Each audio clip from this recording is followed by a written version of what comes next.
Yes.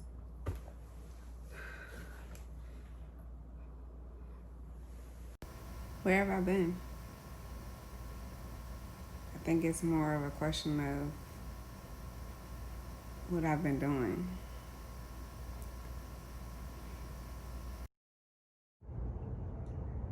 The little things in life.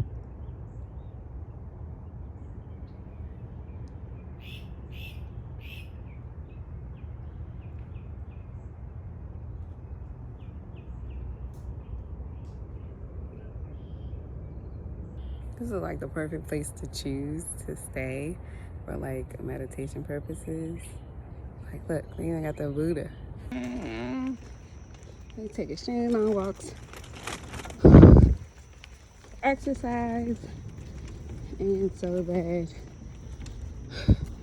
I can get a moment to myself. So nobody out here, which I know people gonna say is so dangerous. I'm out here with nature, shoot. But that's how much I did so far. Just walking. Hey guys. Enjoying every day because the next.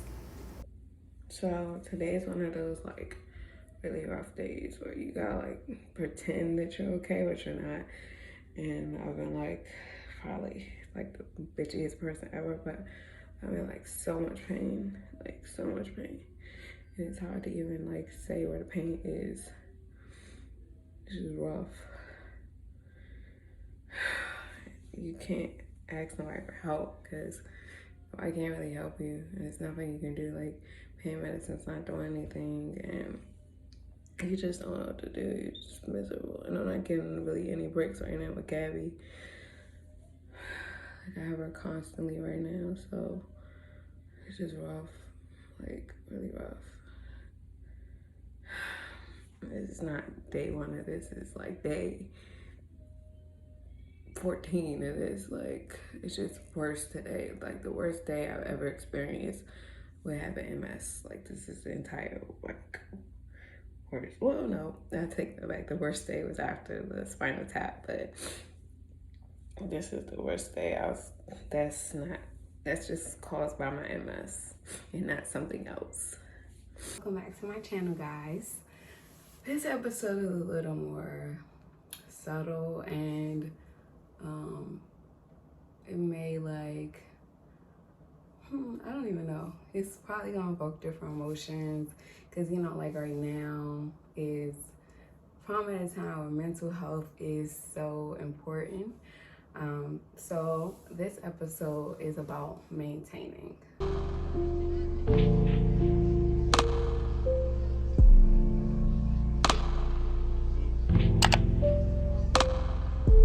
As you guys heard previously in my other videos, you know that I go to therapy. I meditate now. I do things to help me to function and stay on path of good health and less stress.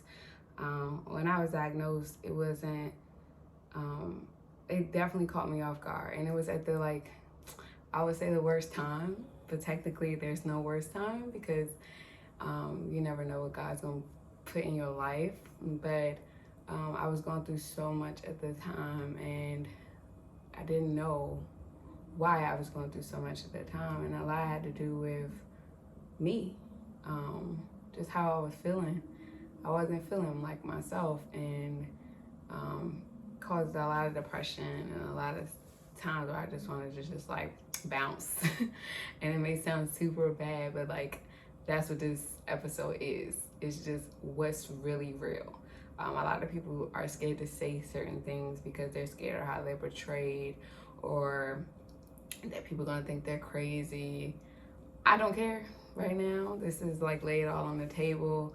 Because everybody, you know, says how strong I am, and like, you know, I've been reaching out to say, like, you know, I'm an inspiration. But I still battle with myself every freaking day. Like, I don't even want to start getting emotional. We just started, but it's a struggle when you're trying to figure out who Kayla is again, and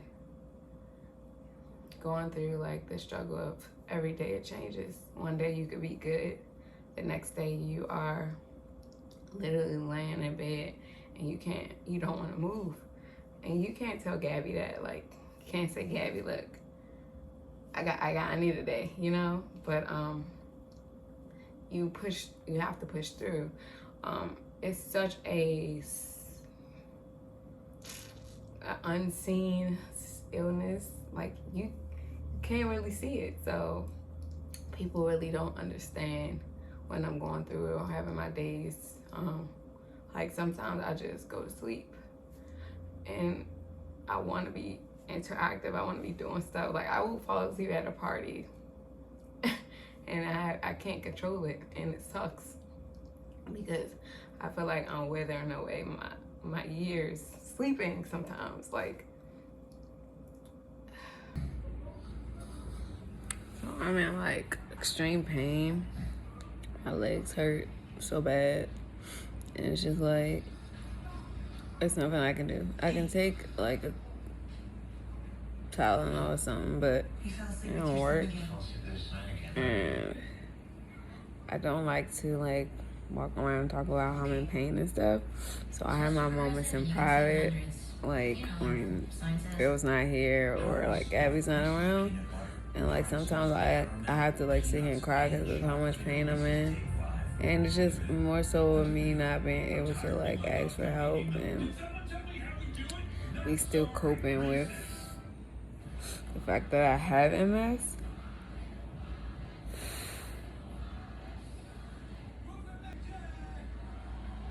It'd be rough some days. That's the truth. It's very depressing. So I realized that I have to find time to myself to appreciate myself, appreciate where I am and how I got here.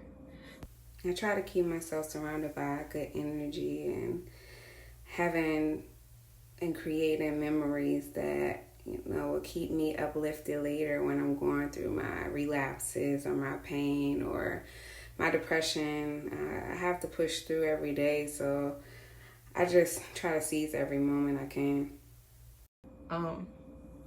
Like, some days I don't know how I got here or how I pushed through, and because I don't want to sometimes. Like, I really don't. I just want to be under the bed all day. I've never had like suicidal thoughts or anything like that. I think I'm too vain. But I definitely have days where I just want to exit left and take a moment out of my life and just say. So taking many vacations is something that I heavily enjoy. Even with COVID right now, it was like stay home and, you know, be strong and fight through it. Or take the opportunity, take the risk, jump out there, just be cautious and get a mini break. And that's what I decided to do.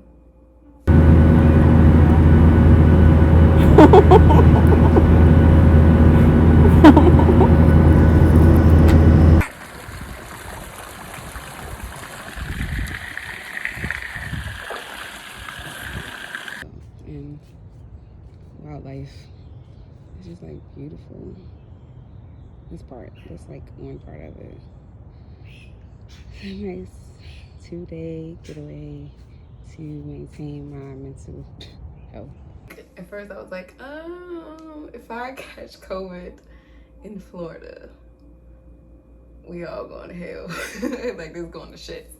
But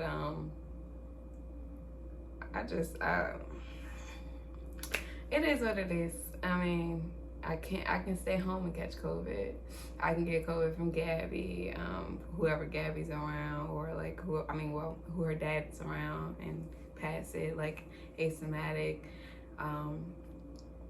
Who Phil's around, because he still has to work. So at any point I can catch it. It doesn't have to be because I took a mini vacation. So I had to realize that I need to do what's best for me. Everybody would probably, you know, especially my mom and stuff, like, you don't need to do anything, you need to be safe, you know. But I don't want to waste my years. I'll just keep reading. Well, not keep reading, but like I always read about other people. I follow so many groups on Facebook with other people that have MS or NMO and the stuff that they go through, and just to see, like, some people say one day they were walking, then they woke up the next day and it was gone, or their eyesight, or just everything, like anything could be taken away from you. And I don't want to say that I wasted my time avoiding something that I could avoid probably anywhere I go. If it's gonna happen, it's gonna happen. I don't want to waste my years because I don't know how long I'll be here. I don't know how long I have all my capabilities. I could live a long life, like, either way, but I don't know. And just because of that, I want to make sure I can enjoy my freedom and the life that I have right now. So I'm trying different methods to push through. One method, like I said, I've been trying to meditate. It's hard meditate. Well, actually, my meditation previously was sit down and just stare at the wall and be thinking and not even realize it, like zone out. My other meditation was like walking, because I do a lot of thinking when I'm walking and running, like exercising. I do a lot of thinking. The shower is the biggest spot for me to think. So I've started lighting my energy candles while I take a shower, and I'll cut the light off. If because like I said, Phil has been taking Gabby to make sure that I can get some peace. But I'll mostly do this at night when I'm by myself in the house.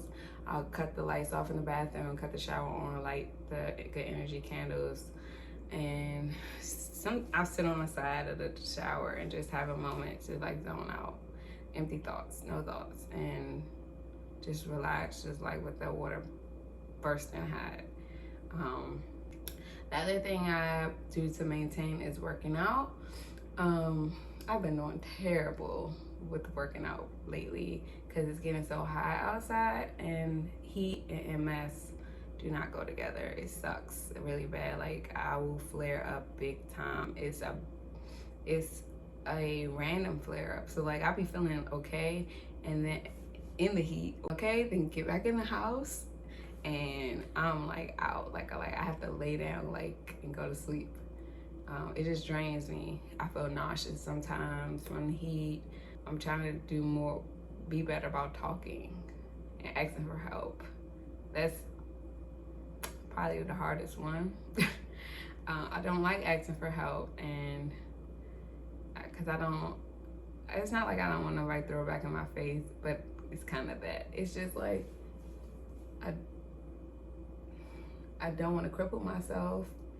I don't want people to think that I can't function alone. I don't want people to feel like, oh, I gotta always help her. I don't want to be a chore. So when I really need help, yes, I get help. Otherwise, I'm not asking for anything, which is bad. So I've been trying to be better about it. Phil is extremely big help when I'm having my flare-ups.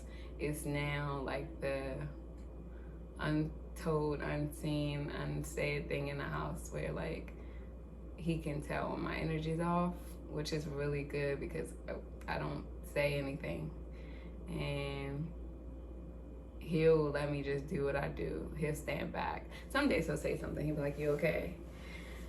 A lot of times he just sits back and observes and then adjusts. So like if he sees that I'm like just out of it, I just go walk in the room, go to sleep, and he makes sure that Gabby stays out the way so that I can rest. If he can tell that, because some days like I'll be cooking and then I'll like bring the stool out to sit down while I'm cooking, or I'll be like sitting down a lot and be like, man, I need to get up and cook. He'll be like, no, I'm gonna order some food. So like if I'm not hopping up doing stuff like my normal self, then he's like, all right, let me help. And a lot with Gabby. She needs a lot of help. So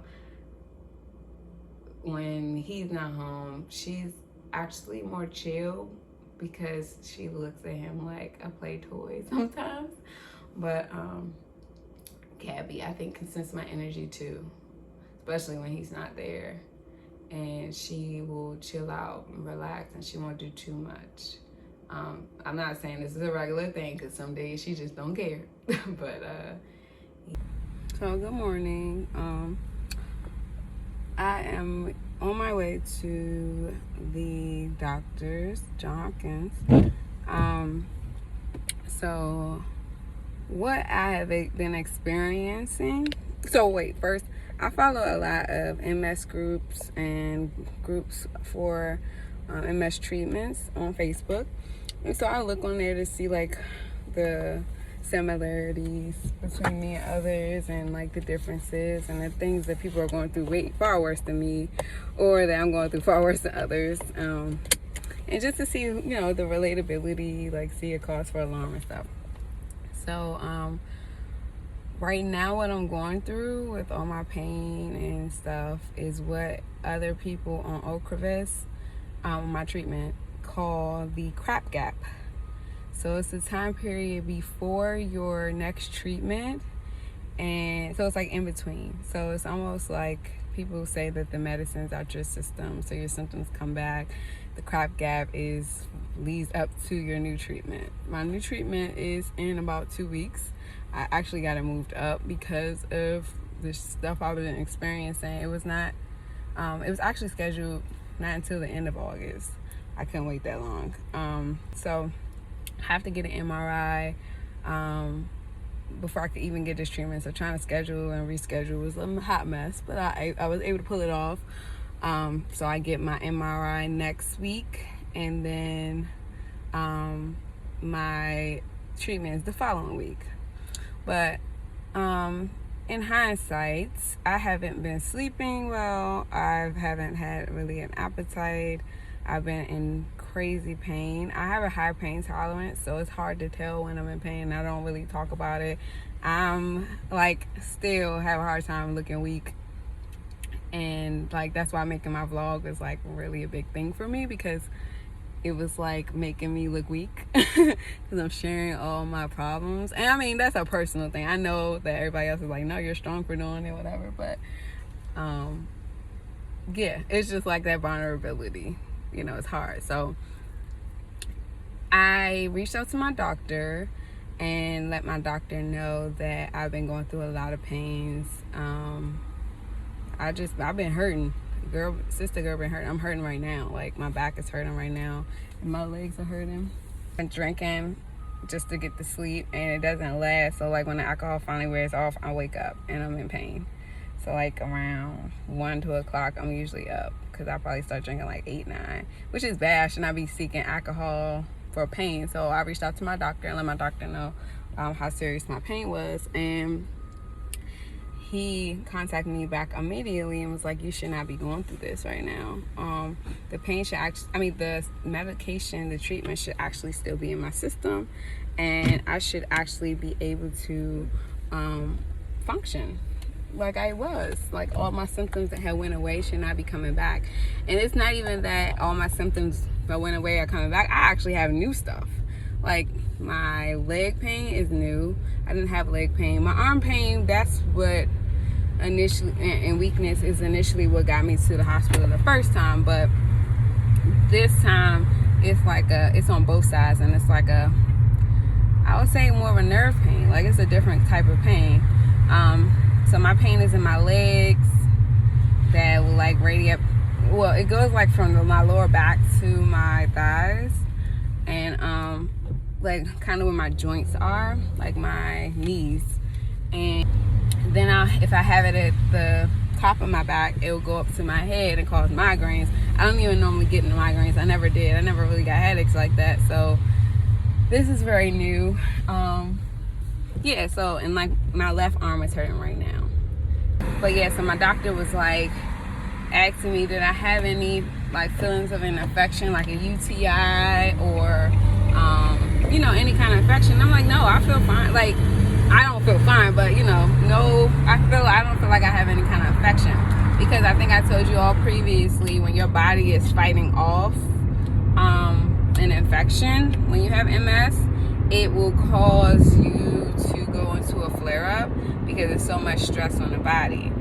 So like that's why, like, if I got COVID or anything like that, I will probably end up in the hospital because it would be so hard on my body. So I was like, no, I don't have any symptoms. He was like, well, I need you to come in because this might be more serious than you're making it out to be.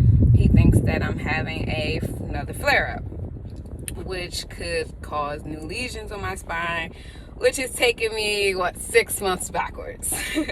So this is what I told you guys in the first episode is the damage that is done by MS. So he asked me to come in today. I have to do blood work, urinalysis, and if he doesn't see that I have an infection of any kind, that he is going to put me on steroids today. So it's possible I could get admitted to the hospital today, which I'm not looking forward to. Yeah.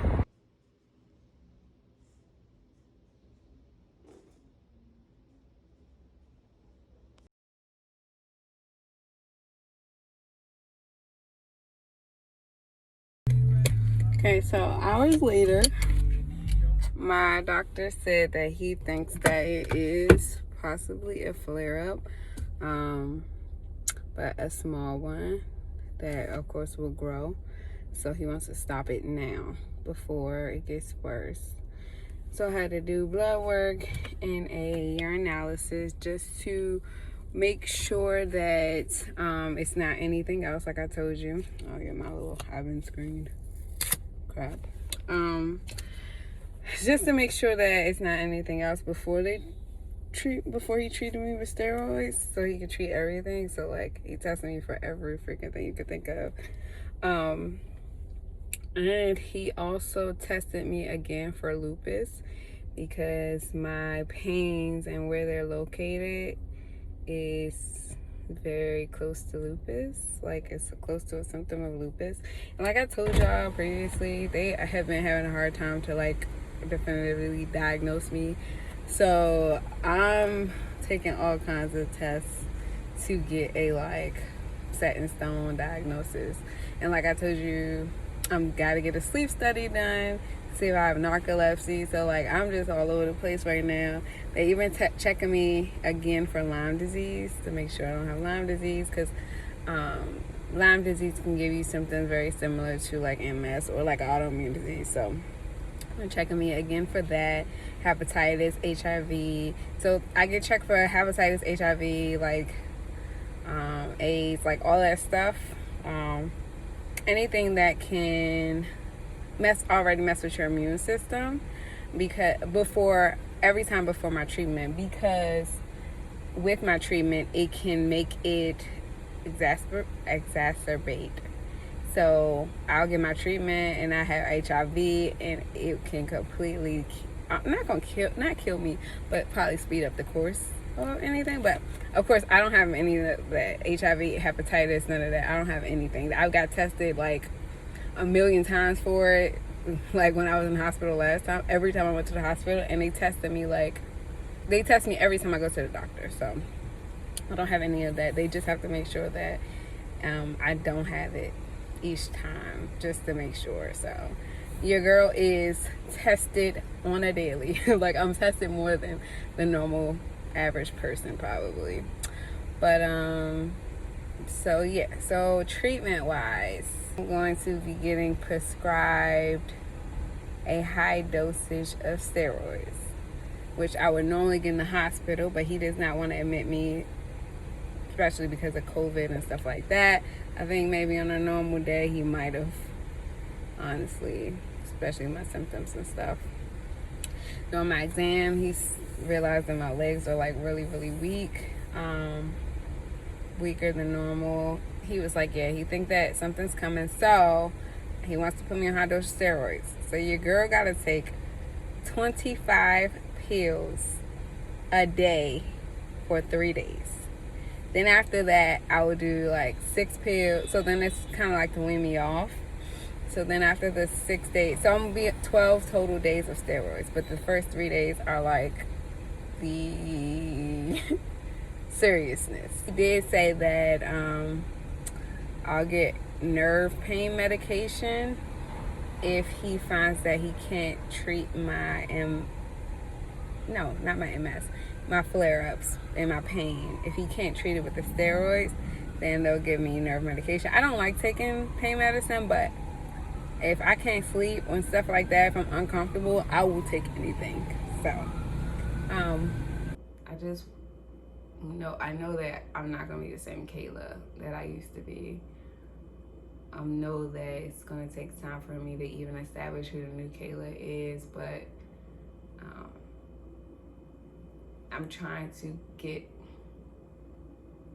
to a place where I actually have some knowledge, or I actually know, or I have some idea who I am. A lot of me is based around Gabby. My life is based around Gabby. Even like seeing people or like being around people, it becomes about Gabby. It's not about me, and it's fine. I'm not arrogant, and I feel like everything needs to be about me, but I feel like sometimes it's like that because I don't have anything spectacular about me anymore. It's more so like making sure I'm okay, and that sucks. Like, I don't even have any hobbies anymore. Like, my new hobby is this. I don't have any hobbies. I don't get to do much because I have her a lot, and yeah, and then with the COVID, that really shut stuff down. My biggest enjoyment, my biggest hobby that I enjoy is traveling, and I can't do that right now. So yeah, so I just want to separate the Kayla from the Gabby and make Kayla whole again, if that makes sense. But I know it's gonna take time, and that's why this is about maintaining. And every day I'm finding new ways to maintain. Right now, those are the ones I have. Because, yeah. I don't know what I would do if I didn't start looking for ways to maintain.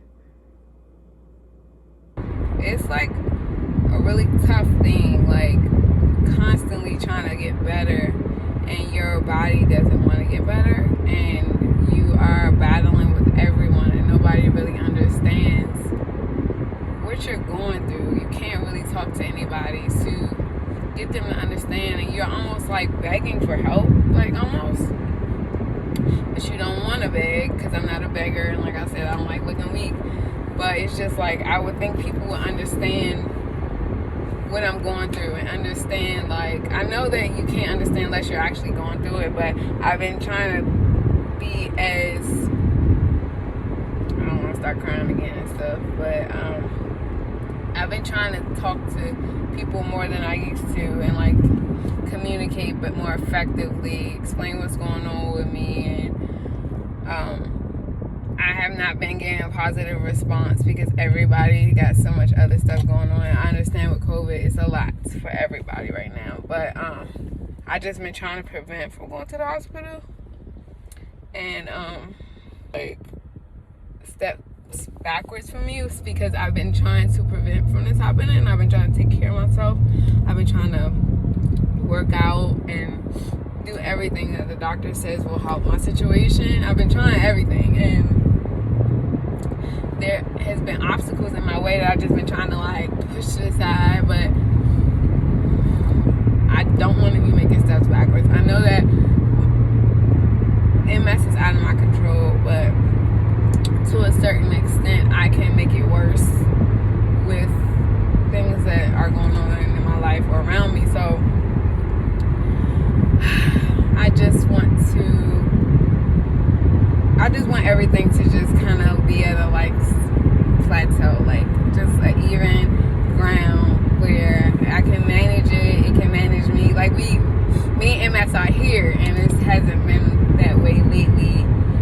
I could say it was previously when I was first diagnosed, but it's like I hate that it takes for me to be in the hospital